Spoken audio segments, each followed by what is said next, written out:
纸上的一则信息让我大吃一惊，我的视线紧贴报纸上的文字，同时我的嘴也张得大大的。Astonishing. I've never heard of anything quite like it. The article dealt with a robbery at the Credit and Trust Company that had been reported the day before, though more of a hearsay than a fact.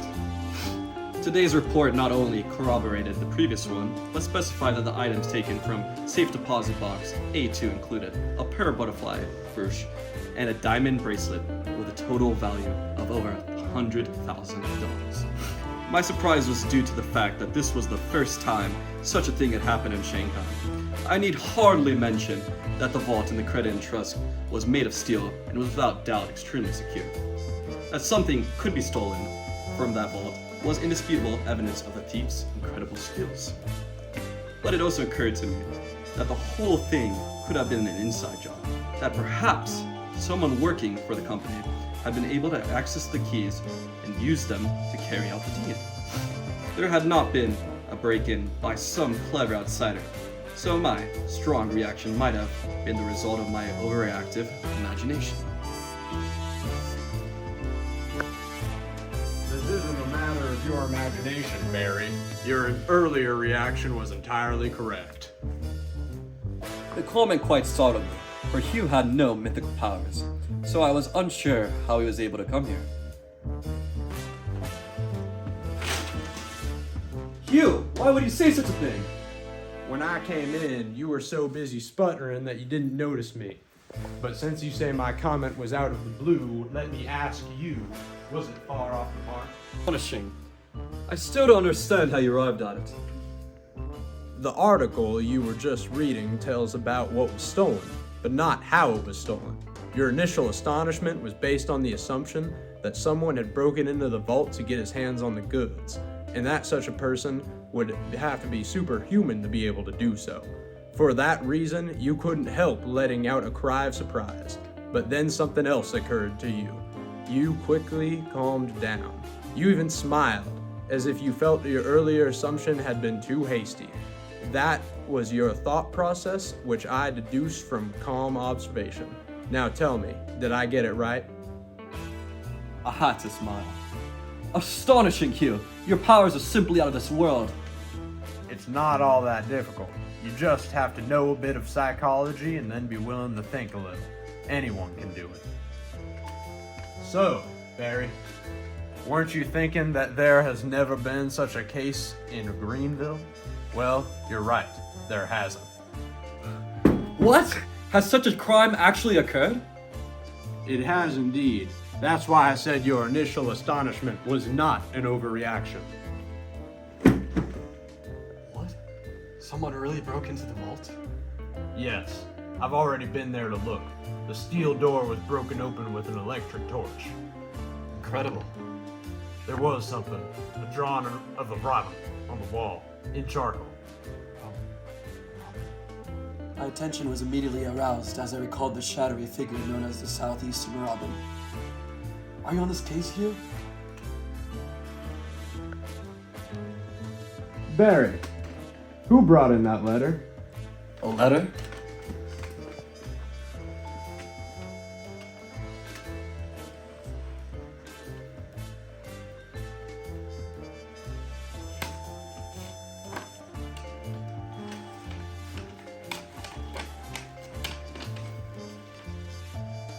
Mr. Huosang, I have not paid my respects to you for a long time. At this moment, my wandering have brought me to Greenville. I will be staying for a few days and would very much like to take this opportunity to satisfy my long-cherished wish to meet with you. Would you be receptive to the idea? South China Robin, morning, 15th February. Do you think it's the real Southeastern Robin? How could it not be? But is he here to do good or evil this time? He can't be here to do good. Consider the difference between what we do and what he does.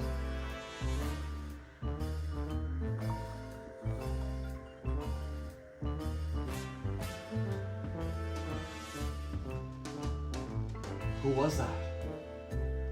She didn't say. but she lives at 99 Happy Road. It wasn't the Credit and Trust. What does she want? Well, whatever it is, it calls for our immediate attention. Did you tell her? I tell her that we better get over there.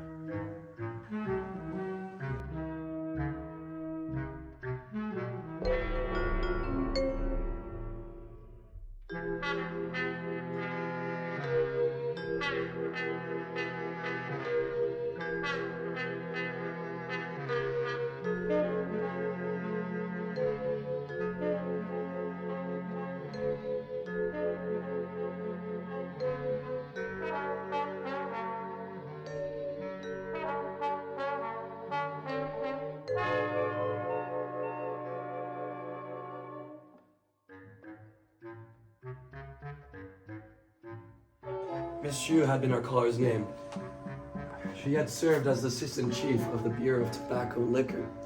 As we could tell by her, though finely furnished Western-style residence, she had prospered during her time in the government. She had on a fox fur jacket, and as we sat down, we decided to exchange a few words. Thank you, Mr. Barry. Why don't we all come closer?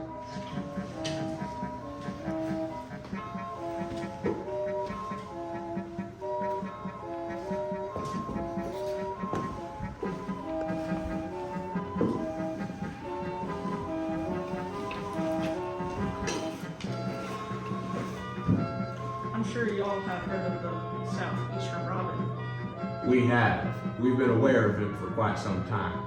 Have you heard of what happened on the night of the 12th? We have. And we are aware of that as well. Are you involved in that case? No, that's my cousin's problem. What was stolen from the jewelry belonged to his beloved concubine. He had ignored a threatening letter from the Robin asking to borrow the jewelry he kept at home. It was only after a loss of a couple of diamond rings that he became worried and put the rest of his valuables into the vault at the Credit and Trust. He didn't realize the move wouldn't keep them out of the man's clutches. It didn't take long for those jewels to be taken as well. The man's a real threat, wouldn't you say? He is. He's not your common thief. But what is your business with us? I brought up my cousin's problem as a primary to my own. These letters.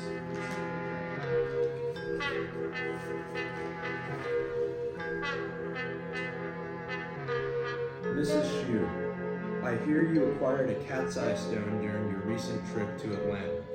Since you've been able to enjoy it for a few days now, that's sufficient as far as I'm concerned. Right now, the funding to support public education in our city is going through a very difficult time, and I'm asking you to donate the cat's eye to the cause. That would help make up for some of your past misdeeds. I will be coming to get it personally within 3 days, so be prepared. The Southeastern Robin, 14th of February. What has happened? Has the cat's eye already been stolen? No, I just received the letters last night. I didn't dare dilly-dally once I received it. I actually have it here right now with me. My golly. This is a rare object. How much did you pay for it? $72 billion! It's from the Obama administration. It's government secret at the Pentagon.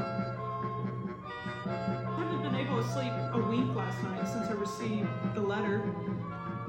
Immediately, I can't trust the vault. Clearly what happened to my cousin. I want to go to the police, but even if they were to help me, I'll make an enemy of the Robin. I think, knowing your abilities, you could keep this gem safe. Mrs. Xu, how do you expect us to do what amounts to guard duty? I'm completely sincere in my request. I beg of you, please help me. We know how to solve crimes, not prevent crimes. I'm not asking you to stand here and guard it. I'm telling you I will hand it to you. You just need to keep it safe for 3 days. I will compensate you generously. Mrs. Xu, please stop mentioning monetary compensation. This is too big of a responsibility. If you're so scared, why not donate the 30 or 50 billion to public education? Why should I? Even if I was to go ahead and donate, how would he even know I donated? And if I did, he would just steal it anyway, and that's double the losses for me.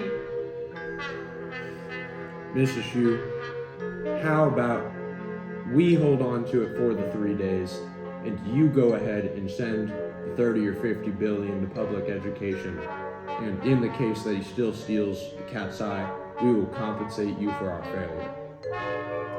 If that's what you propose, keep it safe for the next 3 days.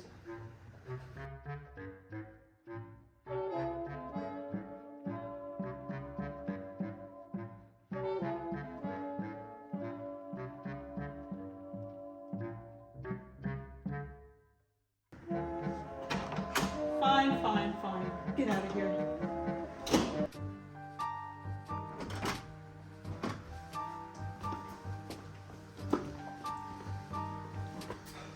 How do you propose to capture him? Well, if we can keep news of our involvement under wraps, he'll probably still go to Shu's house. That means we have a good chance of ambushing him. An ambush you're proposing? Should it be at Miss Shu's house? Well, considering the inside and the outside, there will be servants and spies everywhere, especially on the inside. I think in the dead of night, we should do it outside by the front, maybe in a bush. If you do go through with the idea, where will we keep the cat's eye?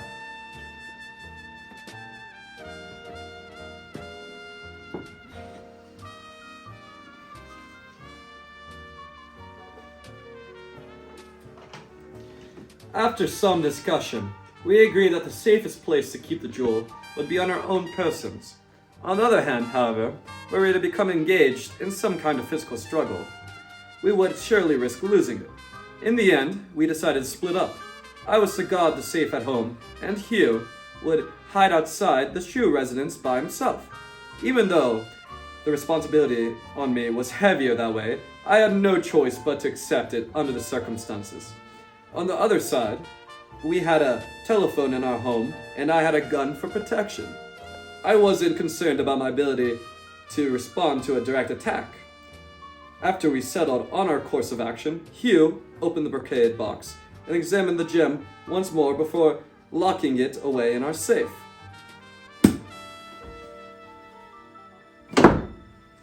Let's get to work. Barry, you've got to understand that you're gonna need to be extra careful these next couple of days. This southeastern robin is no average crook, and that safe over there will be like nothing to him. You've got to be on your guard, or else we're done for. I'm well aware. If he were to get his hands on the safe, it would become utterly useless. But if we were able to keep the safe off his physical persons, I don't think even his psychic power would be able to crack it open. Splendid.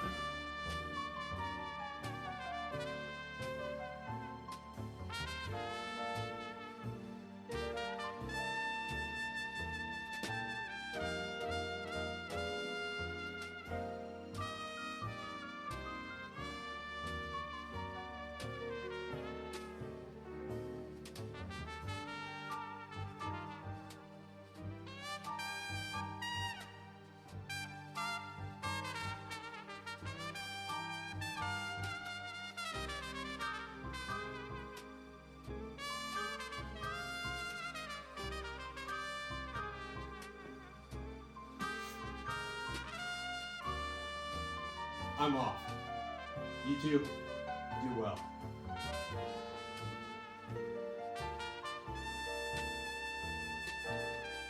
A day has passed, and nothing has still yet occurred.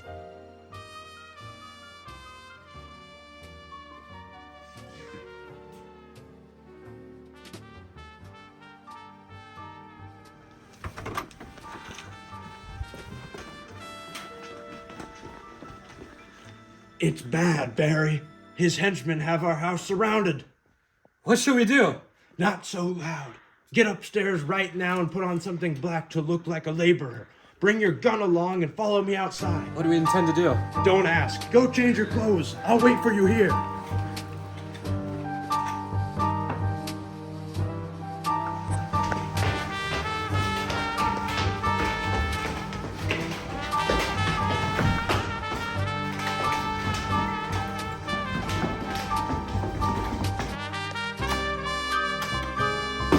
wrong with you? Mr. Ho just left. How could you not know that? Yeah. Barry, Hugh, where's your outfit? what on earth are you talking about? I changed out of my outfit 2 hours ago. You changed out of your outfit. Wait. By golly, the safe!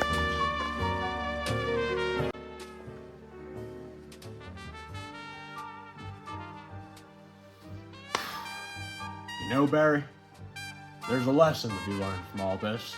You piece of shit.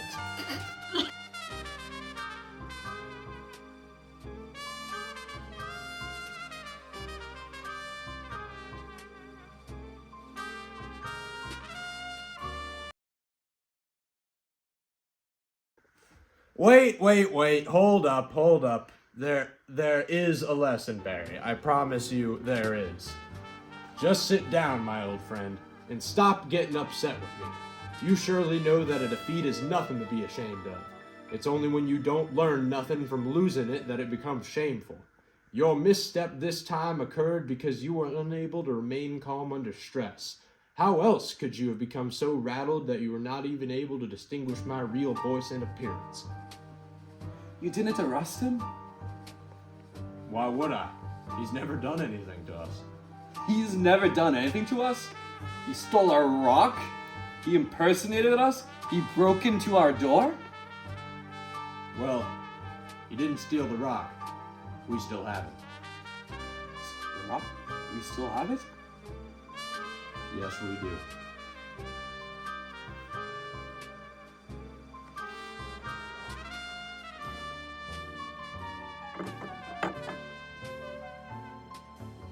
Astonishing! Why didn't you tell me? Barry, you surely know that any gain in knowledge and wisdom is paid for with a price, and there is no one that can be an exception to that rule. You've been such a devious teacher. So how did you happen upon the southeastern robin? Well, I'll tell you. I told you early on that our safe would be no challenge at all to the southeastern robin. I'd be the dumbest person in the world if I kept this gem in there. That's why I moved it into the inkwell, replacing it with a fake stone inside the safe. I figured that if he actually tried to come in here and rob us, the safe would be the first object to catch his eye, and in his haste, he would not be able to discover my secret hiding place. This is what the military strategist Sun Tzu's Art of War calls intermingling illusion with reality. Why didn't you tell me earlier you'd done that? You have to forgive me for that. Had you known the actual hiding place, your every move might as well have betrayed it to the southeastern robin. Then we would have been unable to prevent the illusion from becoming reality. Your earlier idea was really good. To have Mrs. Shu keep our involvement strictly confidential so I could go there and stand guard and wait for the southeastern robin to fall into our trap. But Mrs. Shu had asked us to take care of the cat's eye precisely because she was afraid that the southeastern robin would come to her house and seek her out. So it's obvious why she had never intended or heeded your admonition to keep quiet about our involvement. The robin, moreover, has extremely sharp ears and eyes. Even if Mrs. Shu had been willing to keep everything confidential, the news would have leaked out anyway. The southeastern robin never seems to have trouble finding about such things. Therefore, I expected him to come looking for me here, rather than go to the cat's eye at Mrs. Shu's. For that reason, when I came to the Shu residence last night and found nothing unusual, I came back to keep watch over my own place. When I headed out again this evening, I thought I saw somebody lurking behind a tree. I felt then that my disguise had probably been seen through, so I quickly changed my plan. I went over past the police station to rent a vehicle and borrow an entirely different set of clothes. I also got a good taste of what it's like to be a real police officer. I waited a while at our street corner and then went around the block a couple of times. At first, I saw two of his henchmen hiding across the street. After that, I saw someone dressed like I had been, coming in here. I knew then that that person had to be the the Southeastern Robin. Isn't that a bit risky? No, it ain't! How was that risky? I didn't arrest him because I wanted to treat him gently, nor was there any reason to block him. My hiding place for the gem might have been right in front of his eyes, but there was no way he would discover it in the limited time he had. Even if he had managed to search carefully, he couldn't have possibly even thought of looking in the inkwell. I felt absolutely confident about this. Had he taken another tack, tied me up and blindfolded me here before, looking around, everything would have been ruined. No need to fret about that. He had taken more than a few minutes here. I would, of course, have come in and invited him to sit down and have a chat. Still, you shouldn't have let him go. He still robbed the credit and trust. Barry, how could you just abandon the idea of doing what's right? Even though this man functions outside the straight and narrow path of the law, he has never strayed beyond the bounds of honor and propriety. Those he thwarts are all rich oppressors of society, people who know luxury but not labor. To tell the truth, he is in no way our deadly enemy, someone we would want to destroy. I have no responsibility whatsoever for the pending case at the Credit and Trust. As for the matter of the cat's eye, I have both completely fulfilled my end of the bargain and also seen what he looks like. We've also gotten the better of him with my little ruse. So, other than suffering a bit of damage to our safe, we can say that we've won a complete victory. Why are you still dissatisfied? Sir, some guy in black suit drop give me this one. Let's see. A letter to Mr. Hugh. I've just learned that the Commission for Public Education has already received a $30 million donation from Mrs. Hugh. That must be due to your suggestion. I am very grateful for your sympathetic help in fulfilling one of my wishes. Since the cat's eye had been placed in your care, I originally did not want to interfere. But then I thought that if I did not show you what I could do, I would not be able to retain your cat's eye's esteem. Now I am returning the original article without so much as opening the container to prove my true intentions. I've also taken the liberty of including a bit of cash to pay for the cost of repairing your safe and to prefer my heartfelt apologies. I hope you will convey them to your friend Barry as well. We will have occasion to interact again. We might then plan to meet face to face. The Southeastern Robin. Barry, that Southeastern Robin is a good man. We finally found ourselves a worthy opponent. You know, I say you call Mrs. Shue tomorrow and tell her for another $20,000 to the commission, you'll give back the cat's eye. What do you mean another 20,000? Well, when we previously asked Mrs. Shue about this, she chose the lesser sum between the 30 and the 50. And I'm not here to help Mrs. Shue. I'm sure she's got plenty of money she's carrying around. I'm worried about other things.